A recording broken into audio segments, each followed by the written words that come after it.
The night was cold and quiet when Officer Nathan Doyle received an urgent call over the radio. The dispatcher's voice was tense. Possible case of animal cruelty in an abandoned warehouse in the industrial district. Possible illegal captivity. Any available units? Respond. A strange chill ran down Nathan's spine. Beside him, his canine partner, Kale, a sharp-witted German shepherd, perked up his ears and let out a low grunt, as if he already sensed something was wrong. Nathan grabbed the radio and responded, "Officer Doyle, en route." When he arrived at the location, the warehouse looked completely deserted. Cracked walls, rusted metal sheets barely holding onto the structure, and an eerie silence that made every sound seem louder. Kale hopped out of the patrol car first, sniffing the air with intensity. Nathan followed cautiously, the stench of rust and burnt oil filling his nose. He pushed open the metal door, which creaked loudly, echoing through the empty space. The warehouse seemed abandoned for years, but something was definitely inside. He could feel it. Then a sound broke the silence, a weak, almost pleading whimper. Nathan froze for a second and exchanged a quick glance with Kale, who instantly went on high alert. He followed the sound, shining his flashlight into a dark corner of the warehouse. His heart clenched at the sight. A small German shepherd puppy, trembling inside a rusted cage, wide eyes filled with fear, its tiny paws pressed against the metal bars as if begging to be freed. Nathan moved slowly, keeping his breathing steady.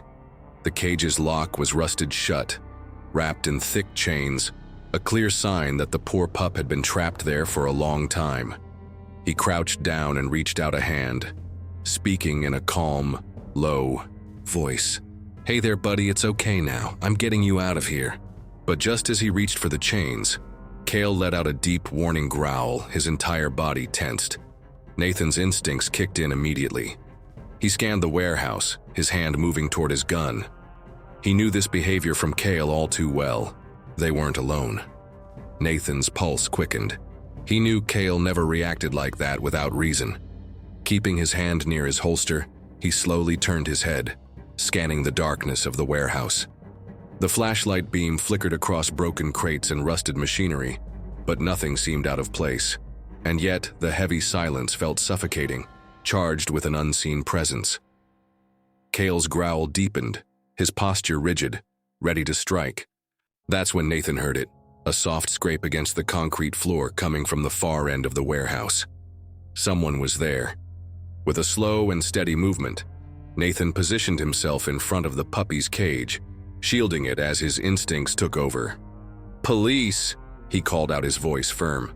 "If someone's in here, step out now!" The only response was the distant creak of metal shifting.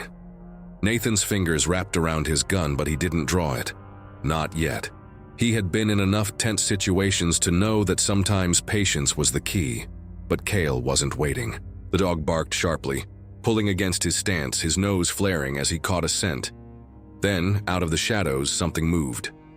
A dark silhouette darted between the rusted beams in the back of the warehouse. Nathan barely caught a glimpse, before it disappeared again. His muscles tensed. Whoever it was, they weren't running away, they were circling. He could hear footsteps now, deliberate and slow, echoing through the vast emptiness of the building. His mind raced. Was this just an illegal breeder abandoning dogs? Or was there something much worse happening here? The puppy whimpered behind, him pressing itself against the cage bars. Nathan clenched his jaw. He couldn't waste any more time. "Kale, stay," he ordered firmly. He had to move fast, but he also couldn't leave the dog vulnerable. Taking a steadying breath, he reached into his utility belt and pulled out a bolt cutter. His hands worked quickly, snapping through the rusted chains wrapped around the cage. The lock broke apart with a loud crack, and the door creaked open. The puppy flinched but didn't move, too scared to run. Just as Nathan reached to scoop the dog into his arms, a sudden crash exploded through the warehouse. The sound of metal slamming against metal sent echoes bouncing off the walls. Kale barked furiously, turning toward the noise, his body low and ready to strike.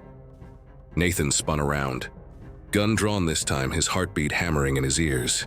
The flashlight beam cut through the dust in the air, landing on the far side of the building.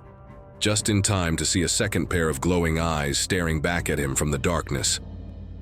Nathan's breath caught in his throat. It wasn't a person. It was another dog, a fully grown German Shepherd, and it wasn't alone.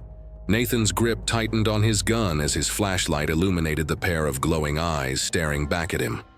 A fully grown German Shepherd stood at the edge of the darkness, its body tense, ears pinned back, and teeth bared. The low, guttural growl that filled the warehouse sent a chill down his spine. This wasn't just any dog. This was the puppy's mother, and she was furious. Cale was already locked onto the larger dog, muscles coiled, ready to attack if necessary. But Nathan hesitated. His instincts screamed that this wasn't an ordinary stray. This mother had been trapped in this place, just like her pup. The way she moved, low and cautious, showed a protective desperation rather than outright aggression. She's not attacking. She's warning me. Nathan slowly lowered his gun, keeping his voice calm. Easy, girl. I'm not here to hurt your pup. The mother dog took a step forward, her powerful frame still tense, her deep brown eyes flicking between Nathan and her baby. The puppy whimpered inside the cage, torn between fear and recognition. Nathan's heart pounded. If she saw him as a threat, she would fight to the death. He had seen what a German Shepherd could do when protecting its own. She could rip through flesh in seconds. He needed to gain her trust, and fast. Cale let out a low whine, and for the first time the mother's gaze shifted to him. It was a silent moment of recognition.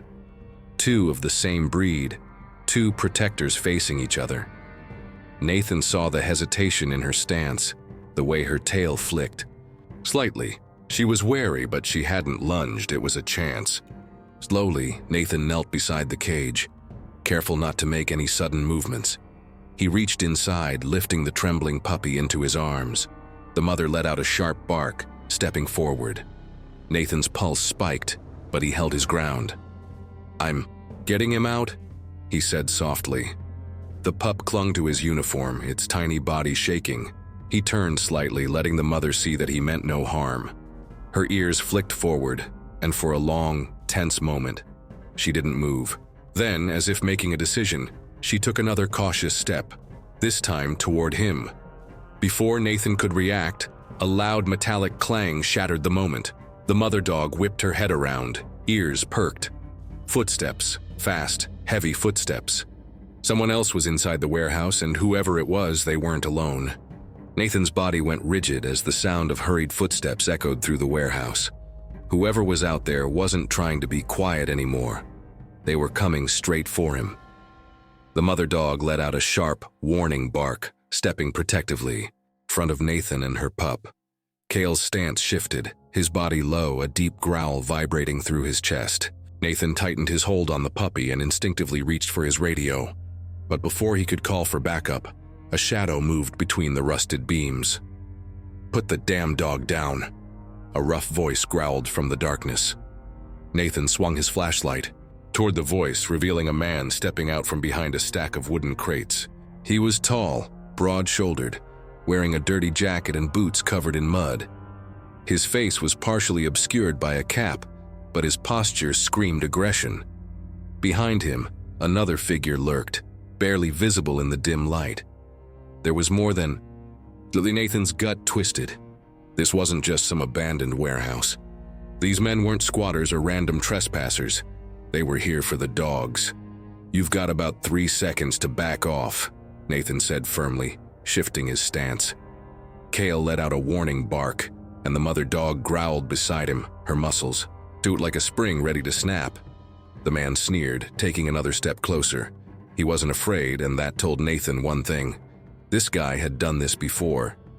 "You cops always think you're the ones in control," the man scoffed, glancing at his partner. "But you don't know what you're walking into." Nathan's jaw clenched. Dogfighting clicked in his mind all at once. The locked cages, the scars on the mother's body, the abandoned warehouse. These men had been using this place for something illegal, and now that he had found them, they weren't going to let him walk out so easily. He took a half step back, shifting his weight. The exit was too far. He was outnumbered and he was holding a terrified puppy in his arms. Then, without warning, the man lunged and all hell broke loose. The man lunged fast, his dirty hands reaching for Nathan's arm. But the officer reacted in an instant. With a sharp pivot, he dodged to the side, keeping the trembling puppy securely in his grip. The man lost his balance for a split second, and that was all Cale needed. With a furious snarl, the German Shepherd launched himself at the attacker, his powerful jaws clamping down on the man's forearm. A scream of pain filled the warehouse as the man fell backward, thrashing as he tried to shake Cale off. But the dog held firm, his teeth sinking deeper, his growl reverberating through the air like a warning. This fight wasn't over. Nathan barely had time to process before the second man moved. Out of the shadows, the accomplice reached for something, tucked under his jacket. Nathan's instinct screamed at him, a gun. Without hesitation, he acted. Dropping low, he tightened his grip on the puppy and fired a single warning shot into the air. The deafening crack of the gunshot echoed through the metal walls, and the second man froze in place. His hand hovered just inches from the weapon, tucked into his waistband, but his expression flickered with uncertainty. "Drop it," Nathan barked, his voice firm, unwavering. His pulse was pounding, but his hands remained steady, gun trained on the man's chest. The mother dog, standing just feet away, let out a low guttural growl. Her teeth bared, muscles coiled like a spring ready to snap. For a moment, nobody moved. The only sounds were the sharp breaths of the struggling man on the ground and the heavy panting of the dogs. Nathan could see it. The hesitation in the second man's eyes, the frantic calculation of whether he could grab the gun before Cale or the mother dog got to him. Cale, sensing the shift in power, released his grip on the first man just long enough to whip his head toward the second. His sharp eyes locked onto his next target. The second man's confidence crumbled. Swallowing hard, he slowly lifted his hands, letting the gun clatter onto the dusty concrete floor. All right, he spat. "Just call off your damn dogs." Nathan kept his gun raised as he reached for his radio. "Dispatch, this is Officer Doyle. I need immediate backup at my location. 2 suspects in custody. Possible illegal dogfighting operation. Send animal control as well. Over." Static crackled for a brief second before the response came through. "Copy that, Officer Doyle. Units are en route. Hold tight." Relief washed over Nathan for a brief second, but only a second, because the mother dog wasn't done yet. With the immediate threat neutralized, her focus shifted. The tension in her body didn't ease. Instead, she turned to the man who had just attacked Nathan, the one who had been holding her baby captive. And this time, she wasn't just warning. She was ready to strike. The air inside the warehouse grew heavier, almost electric with tension. The mother dog's body was still trembling, not from fear, but from something deeper. A rage born of pain, captivity, and the stolen cries of her pup. Her eyes were locked on the man Cale had just subdued. He groaned, barely able to lift himself, blood dripping from his torn sleeve, but the sound was enough. She moved slow at first, deliberate. Her growl was low, almost a rumble, and it echoed like thunder inside the metal shell of the building. Nathan stepped back instinctively, still holding the puppy, his voice low but firm. "Easy, girl. It's over," he said, though even he wasn't sure it was. But to her, it wasn't over. Not yet. She stepped over broken chains and shattered wood, her eyes never leaving the man who had kept her imprisoned, who had probably kicked her, starved her, hurt her. Nathan could see it in her posture. She remembered every moment, every scream, every hour her pup cried and she couldn't reach him. Now, with her baby safe and the men on the ground, her primal instinct surged forward. "Retribution, stand down," Nathan warned again, his voice cutting through the silence. Cale stood alert beside him, eyes darting between his partner and the mother. For a second, Nathan thought she would listen. Her steps slowed, her ears flicked back. She hesitated. But then the man on the ground, stupid, desperate, muttered something under his breath and tried to sit up. It was the final spark. With a sudden, furious lunge, she charged.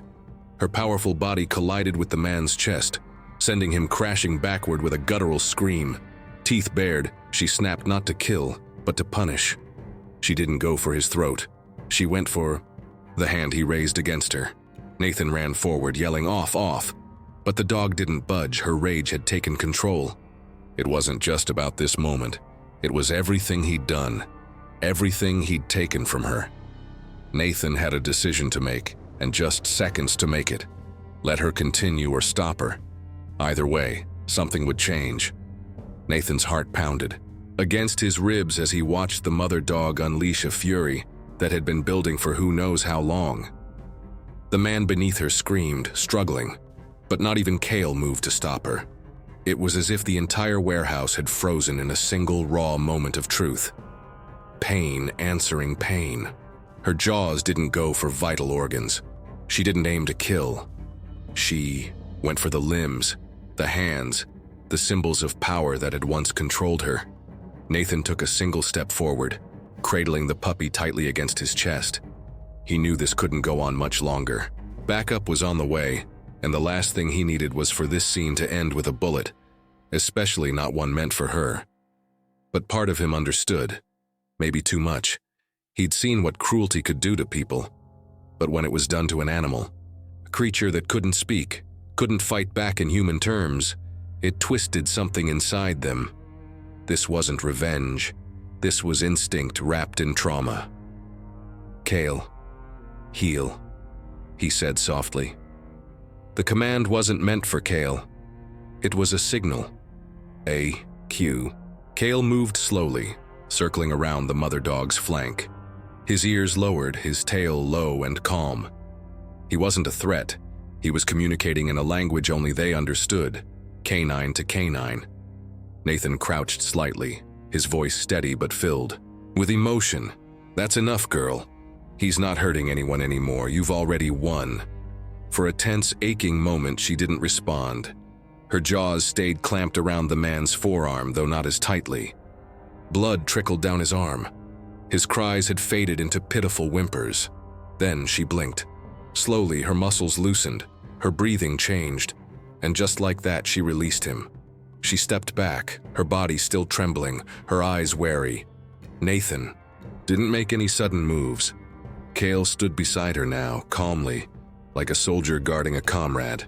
The man on the ground curled into himself, sobbing, shaking, mumbling curses, and pleas no one cared to hear.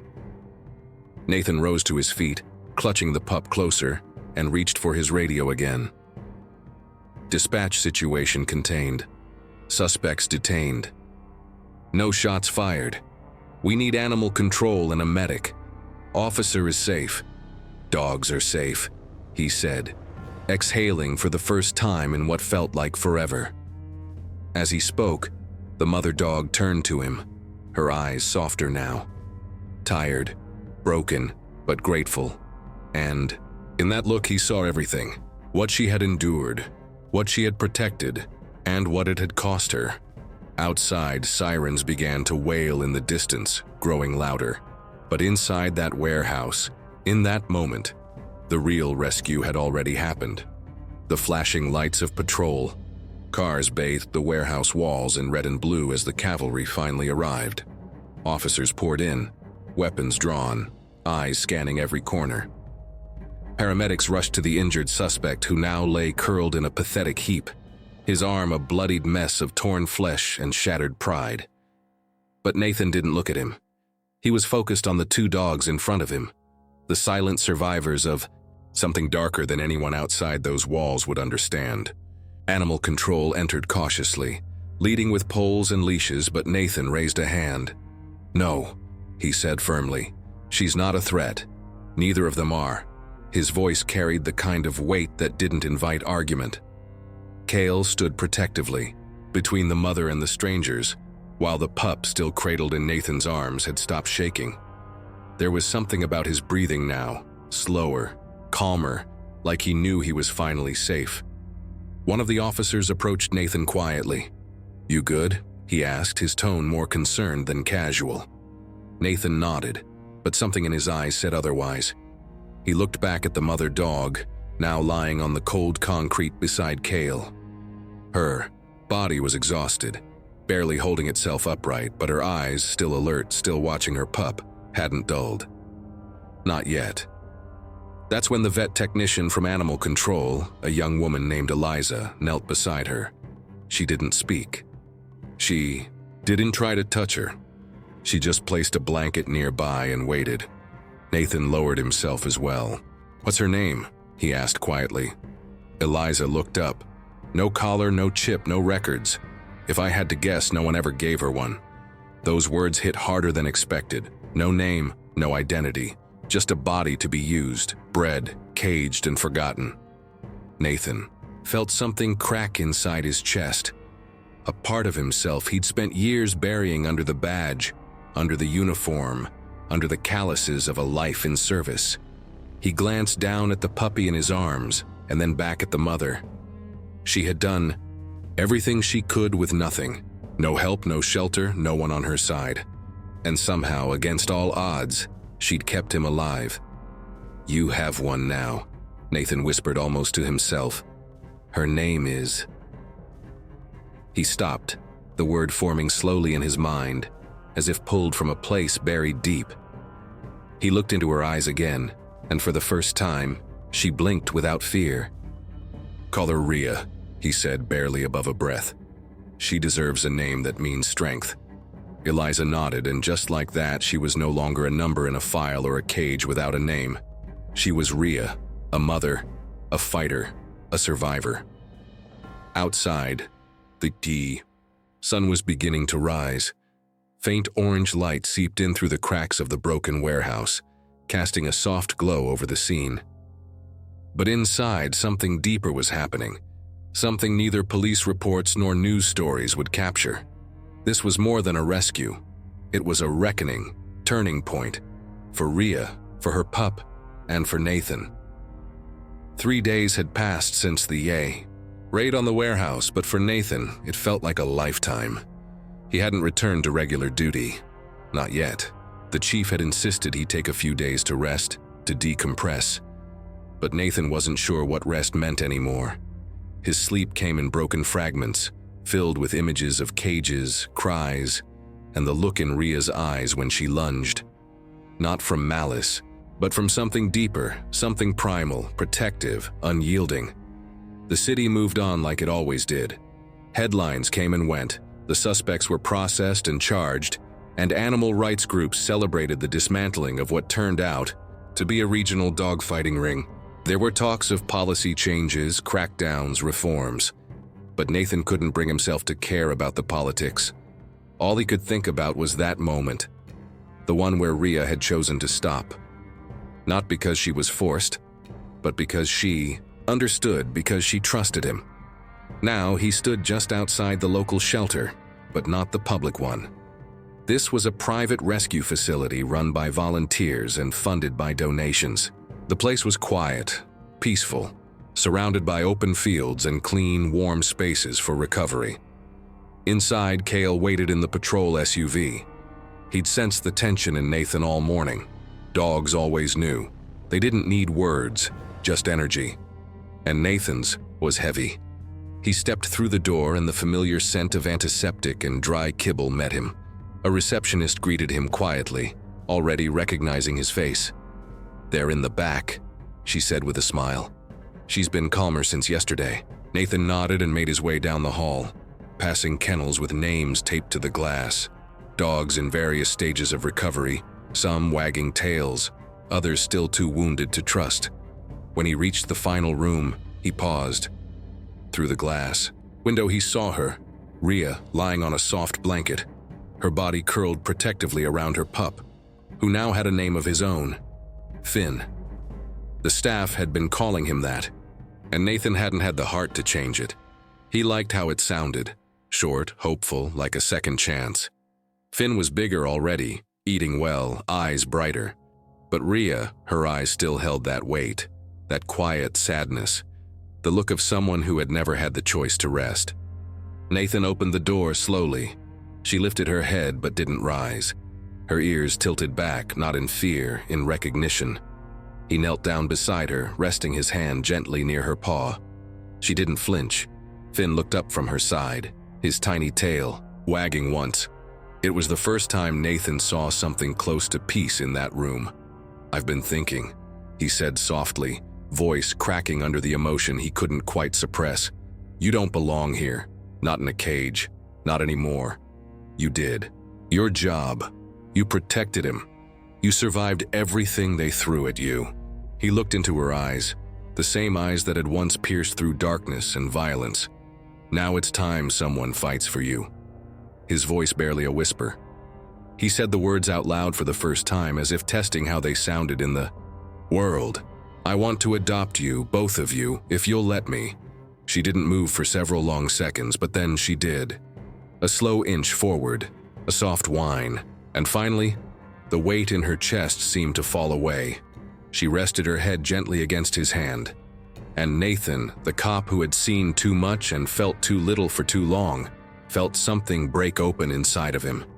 6 weeks later, the sun was setting behind a row of pines at the edge of Officer Nathan Doyle's property. The sky burned in soft orange and gold, casting long shadows across the open field, where Cale, now off duty and relaxed, chased a tennis ball with uncharacteristic joy.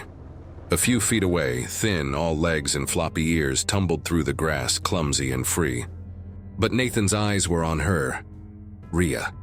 She stood quietly near the porch, her posture regal, watchful, and still just a little guarded.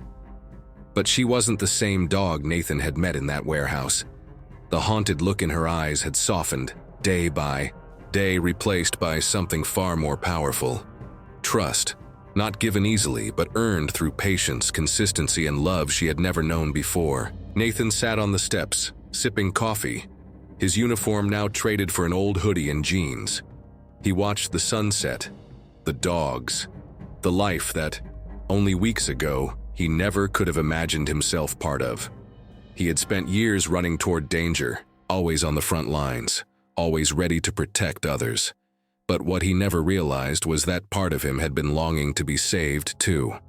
And somehow, without words, Rhea had done that. He thought back to the first night they brought her and Finn home. She hadn't slept. She paced the corners of the room, ears flicking at every sound. But Finn had curled into a blanket near the fireplace, and Cale had kept a quiet watch nearby. Nathan hadn't slept either. He just sat with her all night. No leash, no commands, just presence. By morning, she had rested her head against his knee. It was the moment everything changed. Now they were a pack, family, unconventional, scarred, but whole. Nathan looked down at the old ID tag he now kept on the porch table. It had belonged to a dog he'd lost years ago, in a case that still haunted him. A partner who died saving a child from a house fire. He had never replaced him. Until now. He reached into his pocket and pulled out 2 new tags.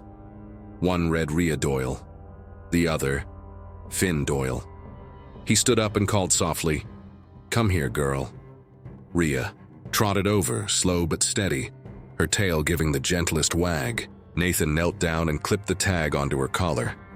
"You're home now," he whispered, pressing his forehead to hers, "and no one's ever putting you in a cage again." Behind them, the last light of the day faded over the field.